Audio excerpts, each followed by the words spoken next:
یہ مرکب توصیفی بتا رہا ہوں. مرکب توصیفی کیا ہوتا ہے؟ یہ کسی صفت سے اور موصوف سے بنتا ہے.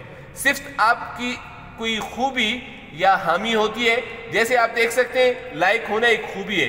موصوف وہ اسم ہے جس کی خوبی اور خامی بیان کی جاتی ہے. جیسے شاگرد کی خوبی اور خامی بیان کی گئی کہ یہ لائق ہے، تو لائق شاگرد ایک مرکب، دو الفاظ ہیں، ایک ہو گئے، ایک بن کر مرکب بن گئے. پھر اس مرکب کا نام کیا ہے؟ مرکب توصیفی ہے. کچھ اور مثالیں لکھنی ہیں، ٹھنڈا پانی، گرم کوٹ، یہ کیا ہے؟ یہ بھی مرکب توصیفی ہیں.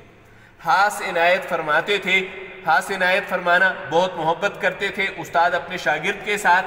اکثر اول آتے تھے، امتحان میں فرسٹ آتے تھے. آپ نے کبھی اس چیز پر غور کیا ہے؟ یہ دیکھیں اس علامت پر، یہ علامت یہ والی ہے، اس علامت پر. اب دیکھیں یہاں پر کیا ہے، یہ علامت کیوں ڈالتے ہیں؟ یہ اس لیے ڈالتے ہیں کہ واو 2 بار لکھا یا بولا جاتا ہے، لکھا ایک بار جاتا ہے. جیسے اول، واو الف کے ساتھ مل کر ساکن ہو گیا، پھر واو پر زبر آ گیا، تو اول 2 دفعہ استعمال ہوا بولنے میں، لیکن لکھنے میں 2 دفعہ نہیں آتا. یہ ڈال کر ہم اس کو ادائیگی کو آسان بنا دیتے ہیں. میرا خیال ہے یہ آپ کو یہ بات کلیئر ہو گئی ہوگی. یہ آپ کو دوسری اضافی بات آج کی مل گئی. وظیفے، اسکالرشپ بھی ان کو حاصل ہوتے تھے. سرکاری انعام جو طالب علم کے لیے نقد کی صورت میں ہوتا ہے، اس کو اسکالرشپ یا وظیفہ کہتے ہیں. انعام کے طور پر ان کو 2 تمغے بھی ملے ہیں، medals, gold medal, silver medal وغیرہ. اور اعلیٰ قابلیت کی وجہ سے، ذہانت کی وجہ سے ان کو بنا پر وجہ سے یا بنیاد سے ان کو 2 تمغے دیے گئے. جب وہ تعلیم سے فارغ ہوئے، مکمل ہو گئے، تو یہاں پر آپ کی ایکٹیویٹی نمبر 4 شروع ہو گئی ہے. تو اسی کالج میں، کون سے کالج میں یہ آپ بتائیں، میں نہیں بتاؤں گا، آپ نے پڑھ لیے. اسی کالج میں یہ میں ایم سی کیو آپ نے سالو کرنے کہ کون سے کالج میں وہ کیا ہو گئے؟ معلم ریاضی ہو گئے. حیرت کی بات ہے، ایک ریاضی کا آدمی اتنے اچھے اچھے مضامین لکھے گا اور اردو کی کتاب میں آئیں گے، میتھس کے ٹیچر. پھر اس کے بعد جب وہ اسی کالج جس کا میں نے ذکر کیا، اس کے بعد وہ آگرہ کالج چلے گئے. ہندوستان کا ایک شہر ہے آگرہ، وہاں 7 سال تک وہ اردو اور فارسی کے معلم رہے. یہ بہت مشکل مضمون ہے لڑکوں اور لڑکیوں. کیوں مشکل ہے؟ اس لیے مشکل ہے کہ ریاضی سے شروع کرنے والا آدمی اب اردو اور فارسی پر آ چکے ہیں اور اردو اور فارسی پڑھا رہا ہے، اور 7 سال تک انہوں نے پڑھایا ہے آگرہ کالج میں. یہ ساری چیزیں یاد کرنی ہیں آپ پہ، میں نے بار بار دہرا دی. معلم، یہ دیکھیں یہاں پر اب لام کے اوپر وہ ہے، تو اس سے ثابت ہوا کہ لام 2 دفعہ آ رہا ہے. معلم، لام ایک دفعہ ساکن ہو گیا، پہلی دفعہ ساکن ہو گیا، یاد رکھیے گا، اور دوسری دفعہ اس پر آراب لگ کر زیر یا زبر یا پیش لگ کر اگلے لفظ کے ساتھ ملے گا. معلم. 1855 میں ڈپٹی انسپیکٹر مدارس ہو گئے. آپ دیکھیں ذرا، یہ تیسری ملازمت ہے. پہلی اسی کالج میں ہے جس کا آپ نے جواب دینا، دوسرا آگرہ کالج ہو گیا، تیسرا ان کو ڈپٹی انسپیکٹر کیا ہے؟ سکولز کی انسپیکشن کرنے والا. مدارس سکول، انسپیکٹر انسپیکشن کرنے والا. ڈپٹی انسپیکٹر کا اسسٹنٹ ہے. پھر یہ ملازمت کتنے سال کی ہے؟ یہ ملازمت انہوں نے 11 سال تک کی ہے. بہت مشکل ہوگا آپ کے لیے یاد رکھنا. 1866 1855 جمع 11 1866 میں نارمل سکول دلی کے ہیڈ ماسٹر ہو گئے، اور 3 سال بعد اورینٹل کالج دلی میں لیکچراری کیا ہوتا ہے؟ کالج میں پڑھانا. اس کا گریڈ ہوتا ہے BPS 17، یعنی 17 نمبر سکیل میں ہوتا ہے. اور اتفاق سے ایک ملازمت ان کو یہ ملی 3 سال بعد یعنی 1866، اس کو 1869 ہم کنسیڈر کر لیتے ہیں. تو دلی کالج میں اورینٹل کالج دلی میں کالج کی لیکچراری ملی. اتفاق بائی دا چانس اسی ٹائم پہ ایک اور کالج تھا، میور سینٹرل کالج. یہ کہاں ہے؟ الہ آباد. بہت سارے بچے اس کو اعلیٰ آباد کہتے ہیں، یہ غلط ہے بیٹے. لام کھڑی زبر، الہ آباد جگہ ہے، ہندوستان کا شہر ہے. یہاں پر پروفیسر ہو گئے، کالج میں پڑھانا شروع کر دیا. پروفیسر کا گریڈ BPS 20 ہے. ایک BPS 17 مل گیا، ایک ٹائم پہ 2 جابز مل گئی. تو پروانہ تقرر ملا، اپوائنٹمنٹ لیٹر. پروانہ خط کو کہتے ہیں، ملازمت کا خط. انہوں نے کیا کیا؟ الہ آباد کو ترجیح دی، اچھا سمجھا الہ آباد کو، پریورٹی دی میور کالج الہ آباد کو. وجہ کیا ہے؟ ایک 20 ہے اور ایک 17 ہے، ہر آدمی اپنا فائدہ سوچتا ہے، تو انہوں نے اپنا فائدہ سوچا 15 سال اسی کالج اب اس کا نام میں بتا دیتا ہوں آپ کو، میور کالج ہے، اس کالج کا نام میور کالج ہے، اس کالج کا نام آپ نے بتانا ہے۔ فارسی کے پروفیسر رہے، یہاں پر صرف فارسی ہے۔ پہلے کالج میں معلم میں ریاضی تھے، دوسرے میں اردو اسکول جو تھا اس میں انہوں نے پڑھایا تھا اردو اور فارسی، آگرہ کالج میں، اور اس کے بعد ابھی ایک اور کالج ہے اس میں فارسی پڑھا رہے ہیں، الہ آباد کالج میں۔ 1885 میں پینشن، جب ریٹائر ہو جاتے ہیں، 60 سال کی عمر میں لوگ ریٹائر ہوتے ہیں، باقی 24 سال خانہ نشین رہے، گھر ہی میں رہے، تصنیف کرتے رہے، کتابیں لکھتے رہے، تالیف کی انہوں نے، دوسرے ادیبوں کے مضامین جمع کر کے چھپوانا۔ یاد رکھیے ڈیئر اسٹوڈنٹ، جیسے یہ آپ کی کتاب ہے نا فرسٹ ایئر کی، یہ پوری تالیف شدہ ہے۔ تالیف کا کیا مطلب ہے؟ اس میں دیکھیں دوسرے لوگوں کے مضامین اکٹھے کر کے پرنٹ کر کے اوپر فرسٹ ایئر کا نام رکھتی ہے، اس کو تالیف کہتے ہیں۔ تصنیف کرنے والے کو مصنف کہتے ہیں، نئی بات دیکھ لیں، تالیف کرنے والے کو مؤلف کہتے ہیں۔ آپ کی کتاب کے مؤلفین ہیں، یہ دیکھیں، یہ آپ کی کتاب ہے فرسٹ ایئر کی، یہ آپ دیکھ سکتے ہیں یہاں پر، یہ مؤلفین، ان لوگوں نے ڈاکٹر جاوید بادشاہ، پروفیسر محمد جمال، ڈاکٹر طارق خاشمی، پروفیسر خالد صغیر ڈار، اظہار الاظہار، ان 5 لوگوں نے کیا کیا ہے، آپ کے یہ سارے مضامین، یہ ہم نعتیں اور نظمیں اور یہ غزلیں، یہ ساری مختلف جگہوں سے جمع کر کے ترتیب کر کے یہ کتاب پرنٹ کر دی ہے۔ مصنفین یہ لوگ ہیں، یہ دیکھیں ان کے مضامین ہیں، لیکن اس پوری کتاب کو تالیف کیا گیا ہے، تالیف کرنے والے لوگوں کا نام مؤلف ہے، جمع اس کی مؤلفین ہے۔ ان کی وفات ہوئی ہے نومبر 1910 میں۔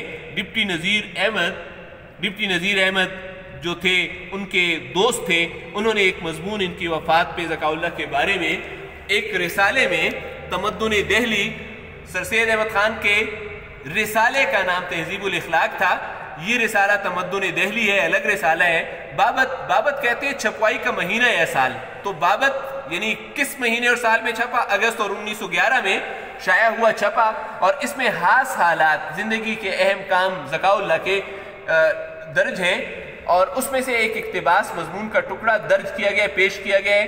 اس میں فرماتے ہیں، انورٹڈ کاماز میں ہیں، کہ لوگ پوچھتے ہیں کہ مسلم یونیورسٹی میں، کہ علی گڑھ مسلم یونیورسٹی جو کہ سر سید احمد خان نے تعمیر کی تھی، کیسے عالم، کیسے پڑھے لکھے لوگ پیدا کرے گی؟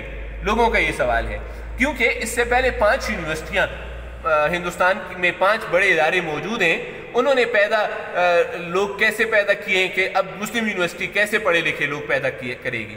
تو جواب یہ ہے کہ جب مسلم یونیورسٹی درجہ تکمیل تک پہنچ جائے گی، جب یہ ایک مکمل یونیورسٹی بن جائے گی، اور عربی میں لکھا ہوا ہے، اس کا ترجمہ میں نے لکھ دیا ہے، اور یہ اللہ کے لیے کچھ مشکل نہیں ہے کہ یہ درجہ تکمیل تک پہنچ جائے گی، تو ان جیسے یعنی مولوی ذکاء اللہ جیسے عالم پڑھے لکھے لوگ پیدا کرے گی، ایسے لوگ پیدا ہوں گے جن میں یہ صفات ہیں۔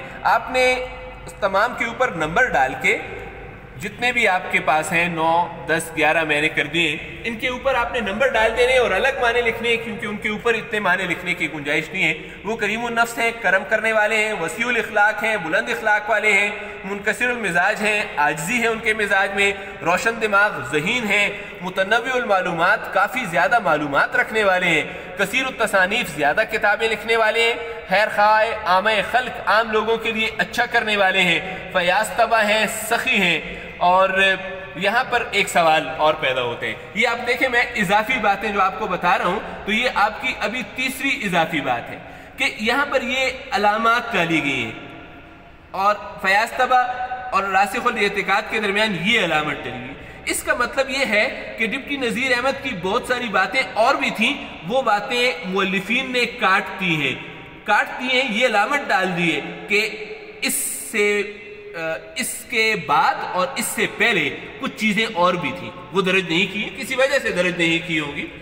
صلح کل، جس سے سب لوگ خوش ہوں، مرنجام مرن، خوش رہنے اور خوش رکھنے والا انسان، تو یہ تھے مولوی ذکاء اللہ، جن کے بارے میں میں نے آج آپ کو معلومات دی۔